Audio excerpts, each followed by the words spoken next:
And we are live. Hey guys, I am Heather with Head in the Clouds, And Andres with Charles and Yes.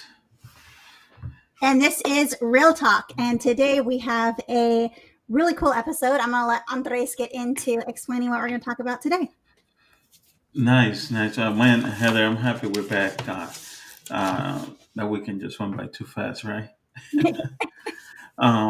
But man, I'm excited for today because I want to bring back with recap quickly on what we touched base last week with Phyllis.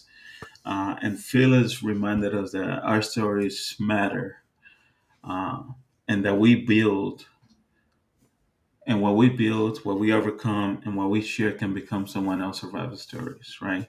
You and I have mentioned a number of times that through our stories, we're able to connect and impact other people and inspire them. And Phyllis reminded us of that. And also, what the legacy that she wants to leave behind, powerful journey, what it's all about, helping other people share their stories through books and putting out there. And And something that she said consistently is don't take your story to the grave. Share it, put it in books, right? And never give up on our dreams. So today I wanted to continue follow on that trend and share some of our story as far as our childhood homes. What was that home look like? How did that home feel? As much as details as we can remember of that, and what's our dream home, ideally, right? What's moving forward? What's our dream home look like? What does it feel like?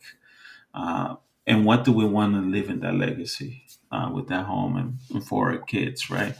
Um, so yeah, I'm excited for today. I'm excited to hear about what the home was like for you.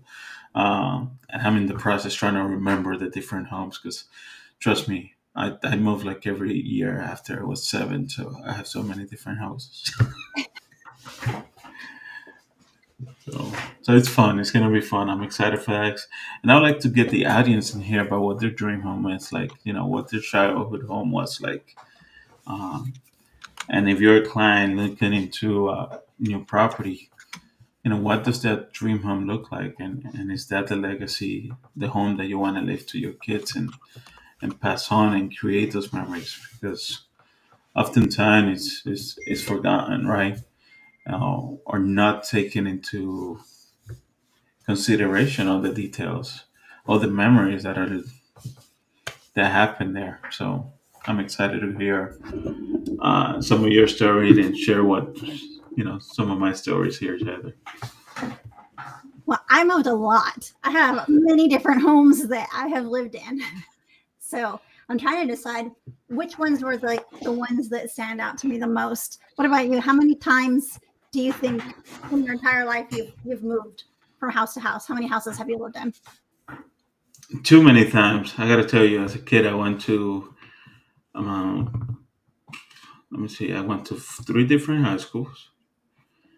Middle schools, I went to three different middle schools and about three or four elementary schools. So yeah, I moved quite a bit. But looking back at the house, one of the beautiful things that I can relate back to is my mom's house, my family back in the DR. They still live in the same house. So every time I go back and visit, um, I feel like I never left.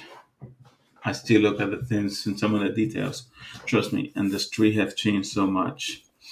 But for that particular house, one thing that I remember is there was this huge rock, this boulder just sitting in the front. Mind you, at the time the street was just dirt, no gravel, no asphalt in place, just dirt. But that boulder was in the front of the house. There was no fence, and that boulder is still there in front of the house. They just moved it a little bit, but it's still there. And it was my grandma's house. So you look at it, it may look like a big piece of land, but it's not really that big. But my grandma's house, which is a three-bedroom house, my mom's small house to the right of it outside, which was a one-bedroom small kitchen kind of studio, and then my aunt's house in the back, which was also a two-bedroom house with their own kitchen and bath. So they all live in this kind of cul-de-sac. And over the years, they've added additions. They fixed up my aunt's house, all cement. My mom's house for years was, wood with a uh, aluminum ceilings, which a few years ago was taken out by one of the hurricanes and storms. It wasn't until 2 years ago that my sister and I we finally put together and we fixed up the house, and now it's a two story house with two bedrooms. So you can see the development on each house over the years, and it's great to see because uh, every time I go back, it's like I'm. It allows me to walk through my childhood. There's a mango tree next to the grandma's in front of my mom's house that my grandma planted there. Every time I go back and I grab a mango, it reminds me of my grandma. Because when growing up, every time she saw the mango tree, like the very first mango that comes out is mine. I don't care who grabs it, you bring it to me. Every year, every season, you always heard that. Every time. When you see the first mango fall, that's mine. Bring it over. I don't care what happens with the rest. That first one is mine. So it's one of the things that every time I go back there and I walk through the streets and I walk through the house, I can hear her voice. I can feel her presence there. And the same thing with my grandfather. Um, and although I moved out of there when I was 7 and didn't spend much time afterwards because I was living in Puerto Rico and moving so often, uh, it's one of those memories that I cherish and always. I can just go back and stand in the front porch of her house and feel like I'm right next to her. You know, it's, and all the yelling, because there's so many grandkids nowadays, right? And my aunts back at then just yelling at their kids. It's a constant noise of people yelling at one another. Or my mom with the music. My mom always has music. There's no day that woman doesn't have music on. So you have all these different noises, and you don't know what to listen to. You don't know if your name is called. Uh, Somehow, depending on who's calling you, you can hear it regardless of what's through. Because trust me, no matter what I was doing, if my mom called, I was right at. It got to me somehow. That's such a beautiful memory. That's so sweet. It's the thing is, I wish I had more of that because I moved out of there when I was 7, and then I just went back and visited for a couple of months. And then when I was 14, I went back and didn't visit for another 7 years, and then another 15 years went by the time I got back there. So, but yet, every time I go back, and I was just telling this to my daughter yesterday. She was asking, "Hey, her brother joined the Marines. He's basically out with boot camp training, schools, girlfriend, right?" And she's like, "Man, he doesn't call me as often. He doesn't call me like this. Um, I don't hear from him as often as I used to." And I try to tell her, "Look, life happens. It's part of life. Now he's getting busy with other things in his life. But the beauty of it is to be able to pick up the phone and talk to him like he was there yesterday, like you talked to him yesterday." Because that happens to me consistently. Like my older siblings, my sisters back in the R, I I don't talk to them on a daily basis. But when I call them, it's like I talked to them all day yesterday. When I go see them, it's like we were just next door to each other, and I haven't seen them. I went last year, um, and they and probably 3 4 years before that. But when I see them, we get together, we dance, we cherish the moment like we were there every single moment. And I've seen my sister 3 times over the past 20 years. It's crazy, but that's the type of relationship we have, and I need to make more memories like that because that home brings us together. no matter where we at, we get together in that place, and it's like we've always been together. But those connections are just so deep. Yeah. And it's rooted in that home. That house is where all the memories are, the joint memories, the shared experiences. That's what makes it so, easy for you guys to just be right back in that space of when you were little and connect. I think one thing that with houses today, as opposed to like generations ago, before a family would come, to this country, they would build their house because we all came here from somewhere, most of us. And your family would come here, you would build your house, and that house would be in that family for generations. And there wasn't a lot of people growing up and moving away. It was, the family that lived there had their kids worked the land. When the parents passed away, their family grew up there, and so on with the family home. But now people don't really have that anymore. Everybody just buys their own home. Everybody's got starter homes, and they go up to their next level when they have kids. So that big idea of the central family home that everybody was in, it's not really there anymore. So a lot of those memories, like you're talking about, Andres, I'm kind of sad because I'm thinking about my kids, and they've moved a lot too. So they're not really going to have that one big house, our grandma's house that was, always there, because everybody moves so much. Yeah, and I think when we looked at it nowadays, people move every 5 years, right? And that's what we always say. You have somebody in your spheres that is moving every 5 years, just a matter of coming. They knowing that you're a real estate agent and doing the transaction with you, if they're buying or selling, right? But for me, that's something that I'm looking for. Like my wife and I talk about our next home, where we want to build for our next home, and what we're looking to have there. And when we sit down and think about it, it's like I always tell her, look, I want to buy a home in DR, a home in DR that is big enough. Even if it's just the two of us, I want them big enough to build memories for our families moving forward. Right, for our kids to go visit and spend the summer over there, for her family to go and meet my family in DR and get to know the island and share those memories. Because my family in DR, they're a big party. Like, I don't know if you ever heard anything about DR, but it's the biggest. I would say that they're the happiest people in this world, right? Like not too long ago, I saw a video and I shared on Facebook where this band is traveling and the bus breaks down, right? They take out the instrument and they make up a song in the middle of the highway while the mechanic is trying to fix the van. Like it's a pure example of what our family is, our culture is like. No matter what the circumstances, they're happy.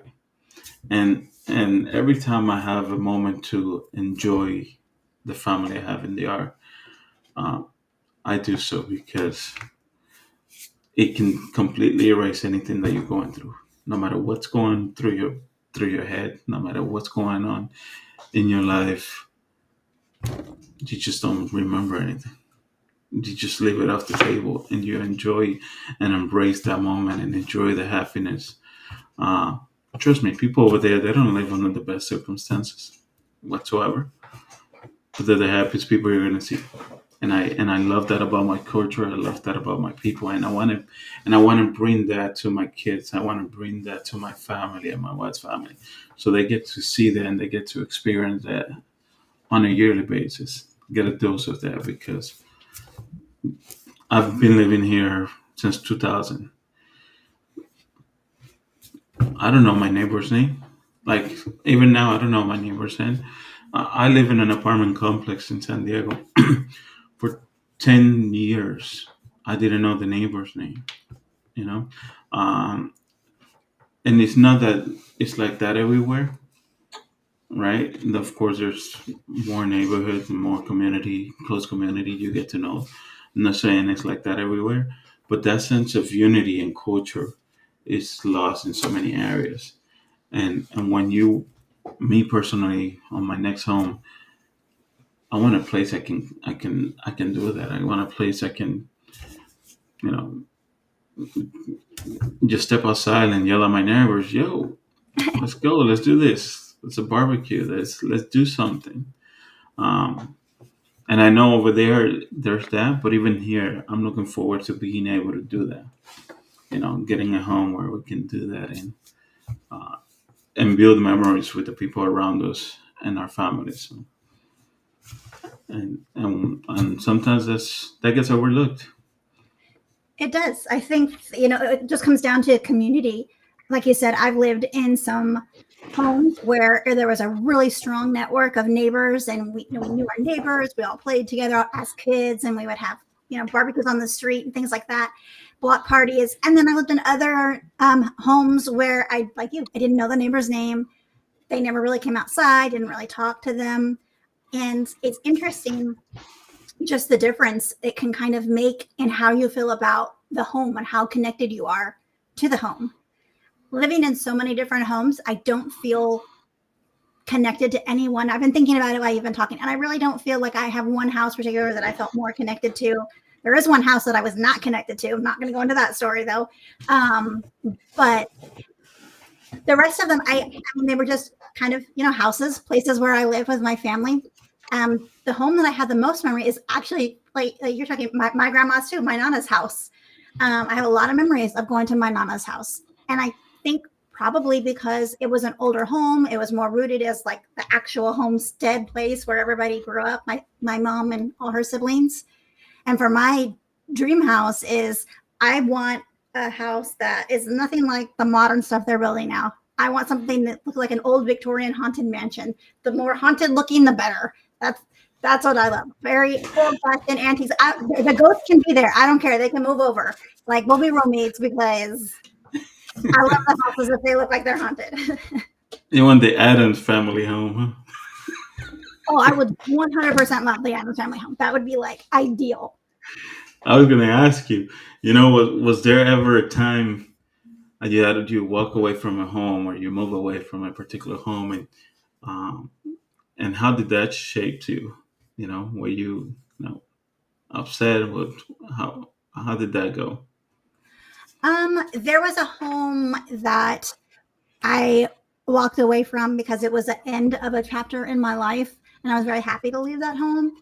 Nothing with the home whatsoever. The home was it was a good home. It was a good house. It was nice. Nothing wrong with the house. It was the situation of that particular home. The home life in that particular state was not ideal for me and my kids and stuff like that and my family at the time. So walking away from that home was really not hard at all.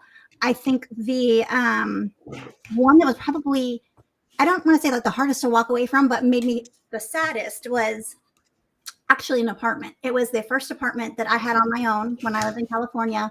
Me and my oldest daughter, Belle, lived there. And I think I lived there for, I want to say a year or 2 years maybe. And I was all on my own, doing my own thing. But my family moved back to Georgia. We were originally from Georgia. I moved to California. And then my family was moving back to Georgia from California.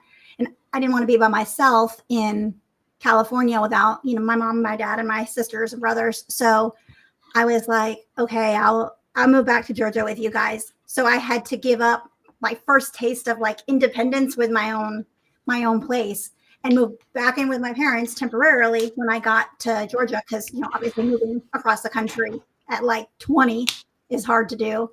So that was hard and challenging for me just because I felt like a step back in the wrong direction. I was moving back in with my parents instead of moving forward, but it was for a good reason.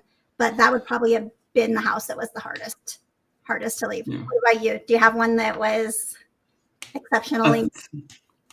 Aside from where my mom lives, when I moved from my mom at 7 years old to Puerto Rico, the property that my father lived with, stepmom and family there, I really, really liked that property and community. Just coming into a different country, to a new family was a very scary situation for me because I didn't know what I was getting into. Right, 7 years old, new family with my dad, new country. Yes, he was Spanish, but completely different culture. I was scared. right?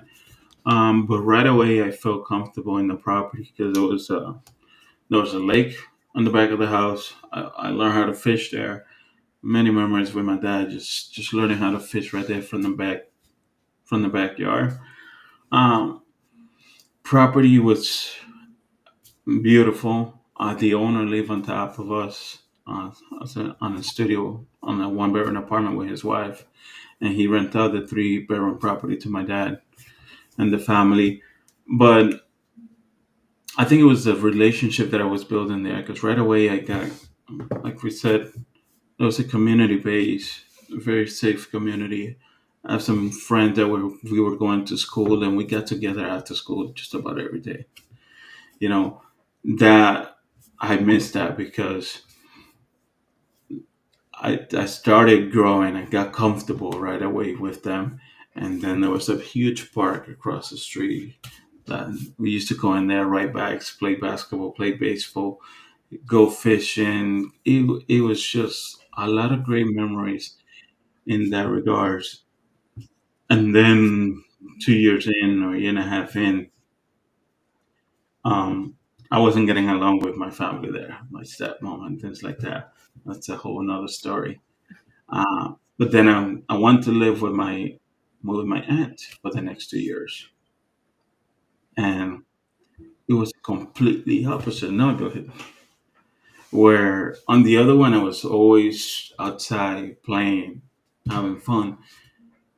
The other one, it was one of the worst places in the island. So you couldn't be astray. There was gunshots everywhere. There's things happening everywhere. Although I was safe within my space there, I was not able or had no access to the things that I had in that other property, right? So it was a completely lifestyle change from a kid being outside, being outdoors consistently to now I'm like, okay, I got to stay indoors because I don't know what's going on. And again, a new school, new friendships, new things to get accustomed to. So for me, that was very impactful. Although I love living with my aunt, things that I had accessible to me on the streets, uh, all of that changed. So that's the property that, in a sense, I thought it was a change for the better. Um, because eventually, of course, I learned a few things that I kind of opened my eye a little bit more to expose myself to other things that from my early age, I knew I did not want it to be part of or be involved with. So it completely gave me a different perspective in other areas. So, but yeah, that's one property that man, I still, next time I go to Puerto Rico, I got to go see if that property is still there. 'Cause I love the neighborhood. I love that space. And yeah, it just happened just like that. From one moment you're comfortable here, next to you got to pack up and move again. Uh, so yeah, it's I thought that was a property that you know some great relationships that unfortunately um, most of those kids that I know back then they're no longer with us. So so yeah, it was great property, great neighborhood. It's one of those things that like we said earlier, it shaped us in a way that okay, this is the type of memory that I want to build for my kids down the road. This is not the direction I want to go. So, but it's good. It's interesting because when people are in the mindset or in the mind frame of purchasing a home and they're out looking for a house, that you have all these emotional things and aspects of the journey of home buyer, because it is a very emotional journey. And that's the first thing I tell all of my buyers and sellers too, is this is a very emotional process. You're going to have all kinds of emotion. You're going to have cold feet. Even when you find the right house, you're going to be like, is this really the right house? Because there's just so much stress and emotional aspects of the process. It's a lot on a person. It's a lot. to deal with the process of buying a home, picking the home, making sure it's the right home, going through due diligence, all the negotiations. And in the back of your mind, you're thinking about all those memories you had as a kid in your home. You're wanting to make sure that your kid has those in the home that you're purchasing to raise your family in. Or if you're, downsizing, you're thinking about your grandparents when they were on the rocking chairs on their porch, and you want that experience too. And people post a lot about this process and stuff like that on Facebook, Instagram. You'll see all kinds of, oh, here's my home decor and all this stuff. But if we go beyond Instagram, go beyond social media, and go to, the story behind those closed doors, how do you create a home that's a home for your family and not just a house that's decorated for Instagram? I think you got to ask the question when you first start looking, what's important? What's important for me in the home, right? Because is it the material things? Do you want it to look nice inside? Do you want it to look nice outside? Do you want to be comfortable today? You know, uh, what do you want out of it? Because there's a big difference between a house and a home. Those are not Yeah. the same thing. What do you want out of it? Because, like you said, you live in. Do you want a house that looks good on the pictures, on the videos? On the yearly family pictures, on the holiday pictures. Do you or are you looking for a home where you creating memories for lifelong memories for your kids and your family, right? Uh, and of course, you can do that on both. But when you're starting that process and you're making that purchase, you got to ask yourself those questions. What do you want out of it? What are you looking to build in there? You know, because trust me, like last time I went with my to DR, uh, before my month, and I'm gonna go back to that story just as a quick sample. Before my mom moved into that small house next within my grandma's, right? She and my dad lived in another property in front of a school that I went to, like elementary school, right? They lived in that property. So, and I remember that property. I was there until about when I was 5 years old, or five years old. And I remember that property because of a birthday and because of the school that I went to next to it, right? I don't remember much else of that property, but I knew that was my mom's property. And when I went by and I saw that it was for sale, I ran back and I'm like, Mommy, we should get you that property, And she was like, oh, that would be good, but not really, right? Like not anymore because her memories in that property are probably with my dad, something that she wasn't looking forward to have anymore. But I remember that property as us being together, and I'm like, man, I should get that property, just because my mom and my dad had it at one point. But it doesn't necessarily bring good memories to her. She's happy with the one she has now. So just to relay, that story is what do you want to build in that property when you decide to move forward and purchase one? What's important for you? Is it a physical aspect of things, or you want to create long-term memories for your family and pass down to your kids? Because there's so much value into that that it doesn't get shared enough. Like we talked about last week, people don't share all the stories and that they go through in their experiences, and especially with their home. So much happens in every property. Just imagine if we could see what happened in a property. How scary would that be? If we could hear the stories that happen. Right? If these walls could talk was a real thing, that would definitely be very scary.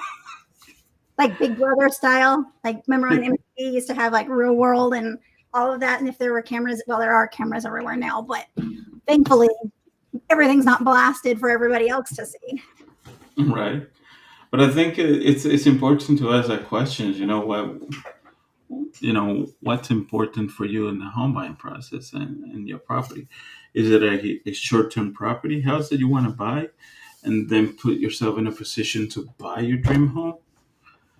So if you're looking at as an investment in order to have your dream home more accessible down the road, then those are the things that you have to navigate when you look in that process.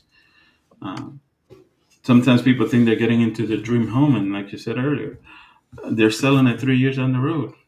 Was that your dream home, or was that just a stepping stone, right? So, And sometimes life changes, circumstances change, things happen, and what you thought was your dream home and it worked great for you at the moment doesn't work now. And so you need a new dream home because that dream home turned into a nightmare or something, happened and you need to have a different location. And with the way homes are now, fortunately, real estate is a thing. We are agents, we help people. So we hear a bunch of different stories as to why people are moving. But you're right. Most of the time, it's not, people are not buying a house and staying in there forever. Even their forever homes are not forever ever homes. They're just forever right now homes. yeah, that is true. There's things that happen that sometimes they're out of unplanned for, right? And and of course, a situation comes where you need to sell, but you get to reflect and look at those memories that you built there, and moving forward, what's the next course of action? What's the best course of action moving forward? Um, Because yeah, I definitely see that happening. When you think you're in your dream home, and all of a sudden, you know, someone passed away, or get a divorce, or uh, this or that happen, and it's very unfortunate. Uh, but it happens. It happens quite often. It does. I think another thing that with homes now is, to me, anyways, I feel like they lack character. With homes, centuries ago, they were beautiful. They had detail, they had character, they told stories, and every room had like a different story to tell by the theme and like the craftsmanship of building that house. And I was showing these homes one time, and it was a very I call them almost townhouses.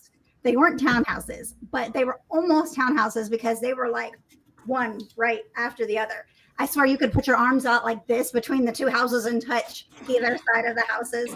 And they were very cookie cutter. They looked almost identical from the outside. The only difference was it was like one was gray, one was blue, and then one was tan. One was gray, one was blue, one was tan. And like that was the color pattern. And I was like, I could totally see myself if I lived here driving into the subdivision and just pulling into the wrong house because they all look identical. And Uh-huh. to me, that's just like takes away from the home. Like I get people love Yeah. it. I know there's a bunch of people that love, modern style. And I'm not trying to be a hater, but to me, I feel like that's not very homey. I just don't, that doesn't appeal to me as home because there's just no uniqueness. It feels like a movie set, right? Yeah, it lacks. You just gotta picture everybody leaving for work at the same time and coming back home at the same time. I have one right down the street that looks like this. Exactly one, two streets look exactly the same plan, same color scheme, same layout. I'm like, I love that they're brand new houses, but I would not like living here. I feel like I'm in a movie set. And like you said, I think and I was at a new construction last time, right? Uh, you see that a lot with some builders and some communities. It's They're trying to maximize the number of properties that they have for that land. So you see a lot that are smaller property, um, two levels, increase the square footage by bringing it up. Uh, but like you said, it lacks personality. You know, it's I've driven through some neighborhoods when you look at a house and you're like, God damn, that's nice. It gives you this vibrant energy or character. Like, okay, and then you see somebody walking out of the house, and it's exactly what you imagine. Because that would be me. That's what I'm trying to do. Like when I built my house, when we put that house in, and I say DR because I live inside the house in Hawaii. I want a house in the R. We'll have a house in both eventually, right? Uh, but the reason I say the R is because of the music, right? Always music.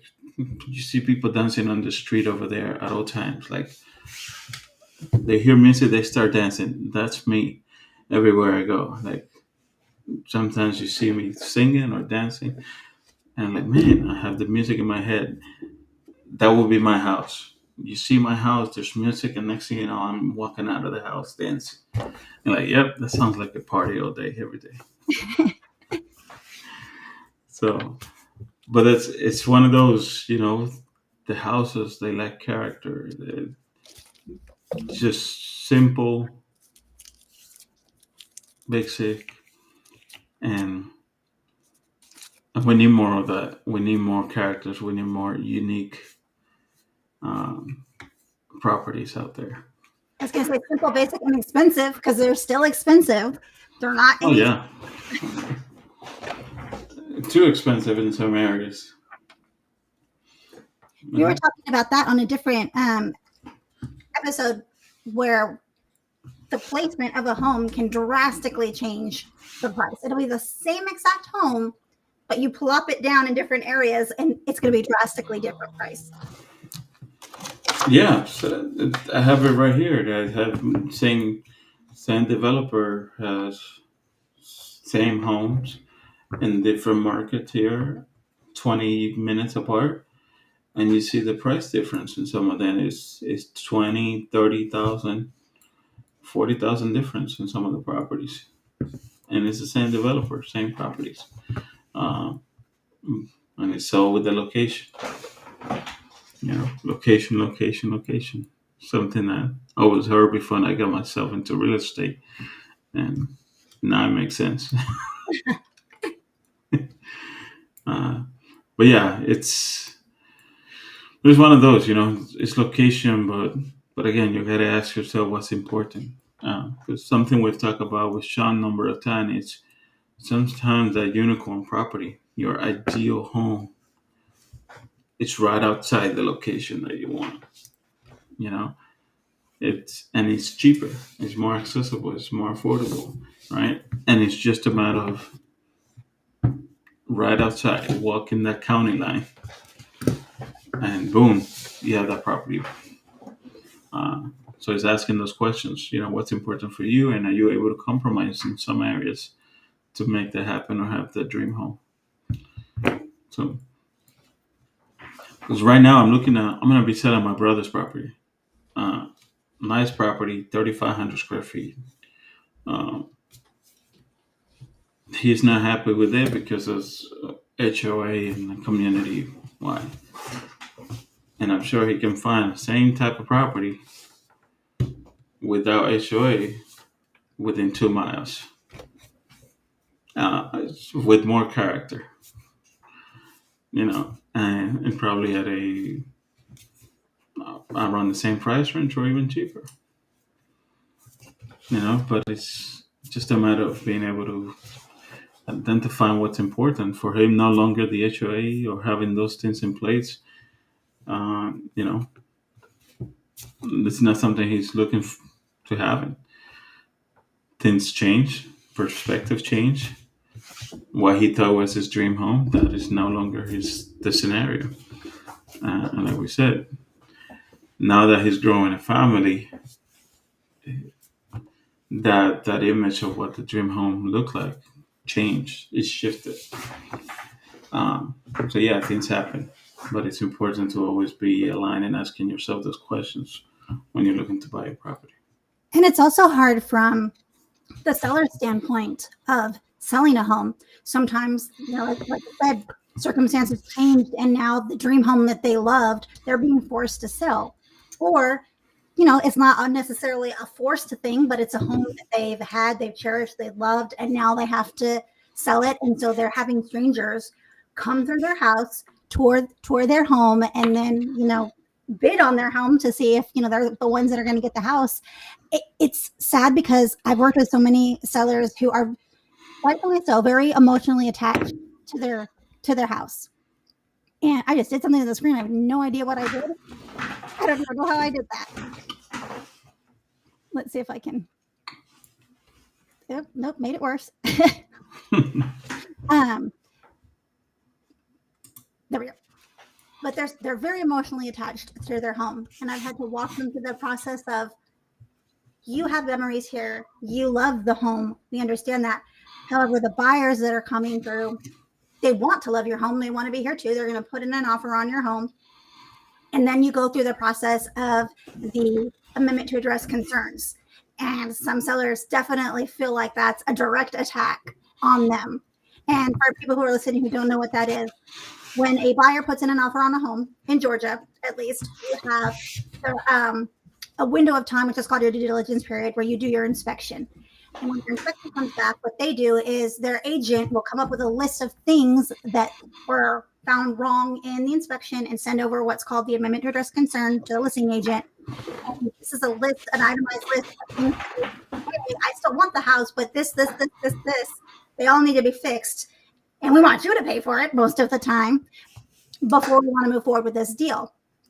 A lot of the sellers were like, even though we've prepared them for this is going to come, they get very upset. They take it as a personal attack on them. And I try to explain to them, I'm like, it's not a personal attack on you. When we go after this house is under contract and look for the house that you're going to buy and we put in an offer, we're going to do the same thing. We're just wanting to make sure for our family that, we're getting into a right house, just like they're wanting to do for, theirs. And for sellers, it's hard. It's hard to have somebody come in and say, okay, well, your carpet needs to be replaced, or I want a painting allowance, or it's outdated and we don't like the way the kitchen looks. When, mom, It's perfect. Yeah, mom designed that to be exactly what she wanted. And she's like, I love the kitchen. And they're like, oh, that's hideous. It's a very emotional process on both sides. So somebody's dream home isn't exactly another person's dream home. And it's hard when those two ideas are trying to, mesh because we're working out a contract. Yeah, it's interesting how, like you said, for sometimes for sellers, they want to sell the property, but they want to keep it intact. like expecting the next person to accept the house as is, and all the details and customization that they will bring to it that was meant for them, that it's important for them. Um, and we forget the fact that they want to do the same thing. They want to make the home theirs and eventually make the adjustment that are important for them and build up on that. So it's often forgotten because they're trying to hold on to those memories, to those things that are important, even though they're in a situation where they need to sell the property. And I can imagine and stuff. Imagine living your whole life in a place, and next thing you know, you have to sell it because of X, Y, and Z reason, and you were not expected to do so at the moment. It's not an easy thing to let go, It's not. And it's hard for buyers to walk through a home and visualize things if you have blockers in place. What I refer to as blockers is one thing when we're doing our listing appointments and we go through and we're getting the house ready for either the open house or just, for showings in general. I tell the sellers, I'm like, any family pictures, any pictures with people of your family in them, go ahead and pack up now. You're going to pack them anyways when you move. Just go ahead and take them down now, put them away, because when buyers come through, they want to see themselves in the house. And if they see pictures of your family, they can't see themselves in there because they can see your family. It's like an instant mental block. And I know there's some people who can see past it, but I'm telling you, as a buyer's agent, which I was for a long time, most people cannot see past pictures of you in the house, colors of paint on the wall, carpet, and dirtiness. Those are like the three main things. And I would almost actually say in that order: pictures of you, carpet, and then dirtiness of the home. And even if your home is spotless, people get used to their own filth. Just to kind of like, you're used to your own mess. You can live in your mess and you're fine with it. And then you go to somebody's houses and that house may even technically be cleaner than yours, but because it's a different type of mess than you're used to, it feels dirtier to you. Yeah, you'll see it. You'll notice the little details like that where like, okay, that shouldn't be there. And just as a little side tip, I guess, I tell our sellers to get a magic eraser, and anywhere your hand touches during the day, doorknobs, light switches, faucets, take that magic eraser and around the doorknobs, the white part of the door or the wood part of the door around the doorknob that gets really dirty. If you go to grab that and you can see the dirtiness around it, instantly the whole house is dirty. So wipe that off. Light switches, same thing. And it's not that these places are dirty. It's just that there's so much traffic in those areas that they collect the dust, they collect the debris. Just clean those so that it looks better, so that when the buyers come in, they don't see that. Nice. That's good to know. It's little details like that that are so important in presenting your property, right? If you're a seller, you want to make sure your house is presentable and people want to walk through. So you got to think. I always say you got to put yourself in a buyer's shoes, right? How would you like to walk through a property? Will you be comfortable walking in a property with all these things in place? Absolutely not. Like you say, you're not going to envision yourself in that property. On the contrary, you're not even going to want to look at the property. You're like, I think I'm good. Let's move on to the next one. And if you're an agent, you have to be careful too with the way you tell your clients these things. Like your seller, you don't want to go to your seller and be like, look, your house is nasty, clean it up. Not the right way to address it. And even when you're talking about the magic eraser, I'm always very careful in the way that I explain that, because you don't want to insult them. And I explain it the same way I explained to you. Everybody's used to their own mess. Your house is beautiful. Your house isn't messy. Everybody's used to their own mess. But when we're walking through homes like this, think about yourself walking through. Just make sure that there's nothing that will attract the eye. Just make sure it's clean. And if you explain it correctly to them, they're not going to have an issue with that. And I always say, I'm like, I clean my doorknobs and I clean our light switches like once a week at my house, because I have this already ingrained into my head. So I'm always just cleaning it, because I know when people come over, that's the first thing they see. So just make sure you explain it nicely to your clients, and it should be okay. Absolutely. And that's the beauty of it, right? To be able to work with people and help them get the property ready, and as a seller, allow them to see the other point of view, and it's the same question: what's important for them in the sale of that property? Mm-hmm. Do they want a quick sale? Do they want the most money? Why are they selling? Understanding the reason why they're selling, so that we can better serve them and be able to make that happen. And money isn't always the motive. When we're writing offers, I call the listing agent and I ask, what is most important to your seller? What are they wanting to get out of the sale the most? It's not always, a lot of the times it's obviously money, but it's not always money. Sometimes there's other motives, and they would rather have, a quick sell, or they want a temporary occupancy. They want to finish out the school year, and those things are more important to them. They're willing to compromise on price if they can get that. So it's good to communicate with the listing agent. Oh, clutter. I just remembered one thing that's another big clutter. Clutter is another big one. Sorry, my brain is like squirrel. For sellers, clutter. If your house looks cluttered, it looks smaller than it actually is. And if you have to choose between having crap in your house or having crap in your garage, put it in the garage. That's not ideal. Ideal would be to get a storage unit or already have it kind of moved out. But if you can't, and you're like, it's got to be here, but I got to make the house look presentable, garage, then closets. Ideally not closets, garage first, but better garage and closets than living room and bedrooms and hallways. Yeah, storage units. And like you said, what's important, just this morning on our mastermind, one of the agents shared a story where his client selling the property took less money because the buyers, what was important for the buyers was to build memories for their children in that property.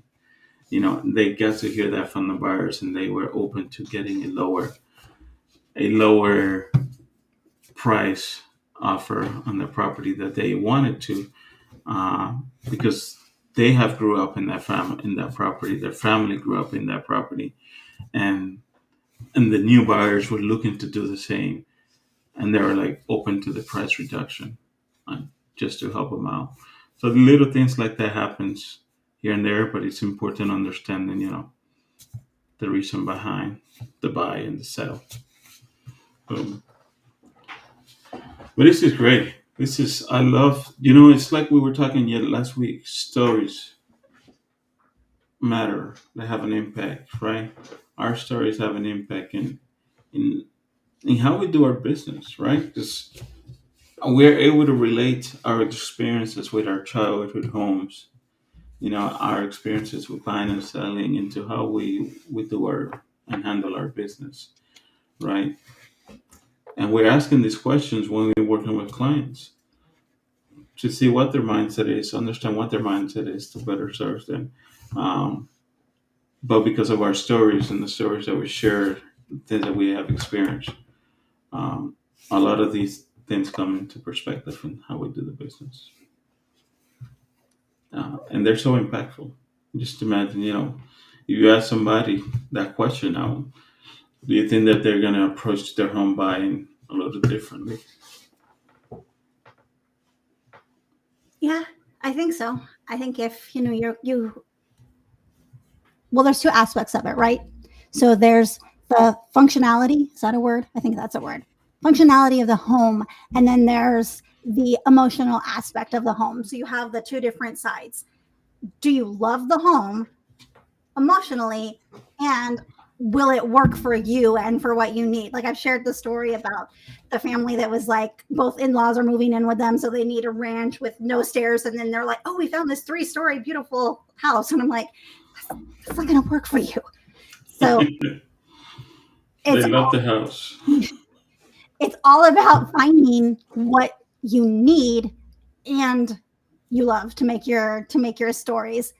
Do you have any examples of something like that, Andres, where they didn't listen to you and maybe bought the wrong house that wasn't what they need because they were like, I love this house and I want my story to be this house? Not yet, but almost, because I'm sure I mentioned the lady that was looking for a property a few months ago, and um, after looking at so many hot properties, we were on the contract for a particular brand new property, and I always say things happen for a reason, right? Circumstances happen where we had to cancel that contract out, right? And although she loved the property, the new construction she put together, part of me, and I know she was later on. We agreed on that maybe it wasn't the right property after all. Things happen. We're not able to get in it. But looking back at it, after we had another conversation, and we're like, I think more something more open, not necessarily new, with more space in this particular area, will make more sense. And it's based on the reason I say that is based because of the type of thing that she want to have in the property. When she thinks about what she wants in the next 3 years and long term for her kids and her grandkids, that property wouldn't make sense, because of certain restrictions with HOA and things like that. Although they love the idea, they love the property, the type of things that they want her to do down the road, they will be very limited to what they were capable of doing. So at first, she was really upset that the contract was canceled. But a month later, after I talked to her and we looked at the big picture, she's like, "Okay, that makes more sense." So, but now we're looking uh, at getting a property in the next month or so. So, so I'm excited for her because she gets to see certain angle uh, of the buying process that she wasn't aware of, she didn't understand, and like you said, functionality. It looks great. It's new. I want this. I want that. Makes perfect sense. But when you sit down and look at the bigger picture, some things are not as clear at the moment because you get emotionally attached. You get emotion. You want it. Okay, this works perfect. I want this. I want that. Uh, and sometimes you can overlook some areas. You know. It's definitely very easy to overlook, especially in the home buying process. Overlook things and think to yourself, "Oh, it'll be okay because I can make it work," or "It'll be okay." And you give yourself a reason, and then before you know it, you're in this house. It's not functioning for you the way you want it to, and then you have buyer's remorse and buyer's regret. I try my hardest to make Yeah. sure that that doesn't happen to my clients and that we're checking all the boxes. One thing, I don't know if I've said this on this show before or not, that I always tell them, especially during the due diligence period, especially if they're one of their main things is the commute to work or the commute to school. Go to the house, park in the driveway at the time you think you would need to leave the house to get to work at the exact time in the morning. So if you need to be at work at 9 and it's going to take you 30 minutes, park in that driveway at 8:30, and at 8:30 drive to work, and you see how that drive to work is. And if that drive to work is good, you're solid. If you're like, I can't do this drive to work for the next 5 years, maybe we should pick a different house. Just imagine the current people living there. What the hell are you doing here? Most of the time it's after we're under contract. So, and they'll park on the street, not necessarily the driveway, but most of the time it is after we're under contract. So, except for when the market was crazy when I first became an agent and it was like you blinked and the house was gone. Yeah, then it was not a thing to try to do all the extra little check boxes. It was just like throw 20 contracts in the air and hope that one of them stuck. Right. I can't imagine. I think a lot of people got into the business during that time, right? If I don't remember correctly, there was just things happening left and right, and then 3 years later, there's people leaving left and right. Andre, it was insane. Andres, it was insane. Like, I remember that first year I was an agent was when everything was so crazy. And now I'm much more with my buyers, very, do you love the house? Let's make sure it checks all your boxes. Back then, with the way the market was and how hard it was to find a house, it was like, do you like the house at all? Because if you like it at all, let's just put it in an offer. Making up. Let's put it in an offer. Can you tolerate the house?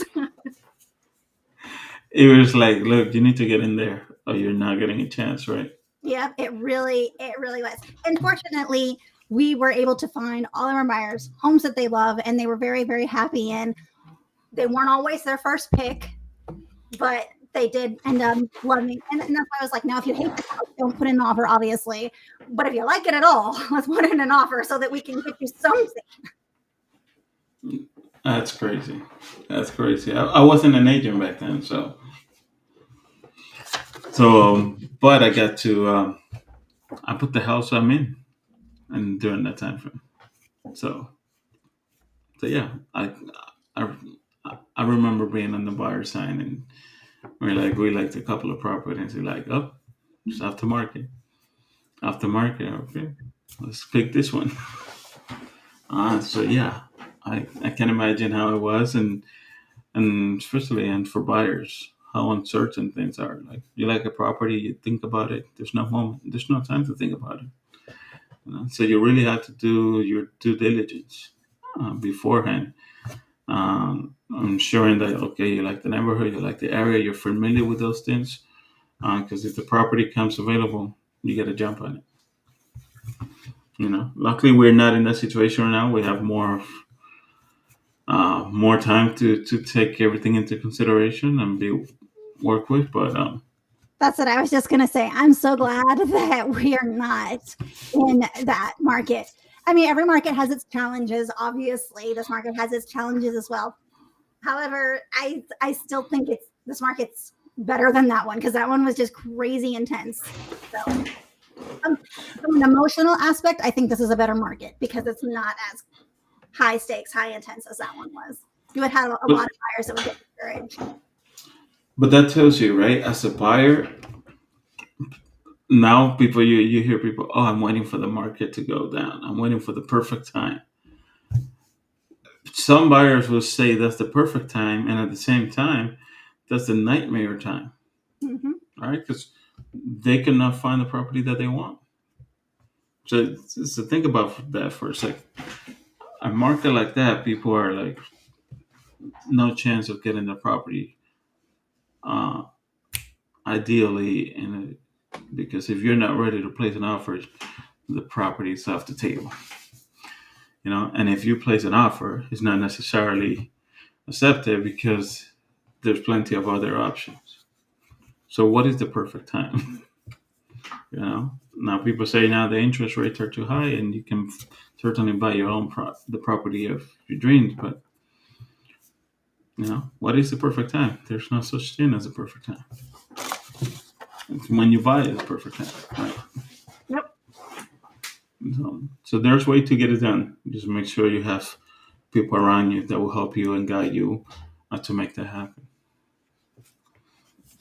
So, damn, Heather, we came up to the top of the hour real quick. We did. We're about out of time. We're over time for today. Man, this has been great. I think just like we did last week, the stories, be able to learn about our childhood home and how important that was to us. I think it's very impactful. And for me, visiting my grandma's house to this day, it just brings back so many memories. That mango tree is still there, by the way. Just yesterday, we were talking about going back, and I said we got to go back in the summer so I can have a mango from that tree. So, yeah, it's so impactful to be able to look at the property and what's important for us in that property. You want to build memories. Do you want to have a character? Does your house have character? What type of memories you want to have there with your kids, with your families. And does it meet what you need? The functionality, right? Exactly. So, but yeah, man, this has been another great episode of Real Talk with Heather and Andres. This Thursday, what do we have for this Thursday coming up? So this Thursday, if you guys want to be a guest on our show, feel free to scan the QR code, be our guest, and fill out the application. Also, don't forget to go like, subscribe, and follow us on all of our platforms. And I think Thursday we're going to give, if we don't have a guest on, we're going to do a sneak peek or behind the scenes and our exclusive discounts that you can get with us and what we're offering only to our listeners here at Real Talk.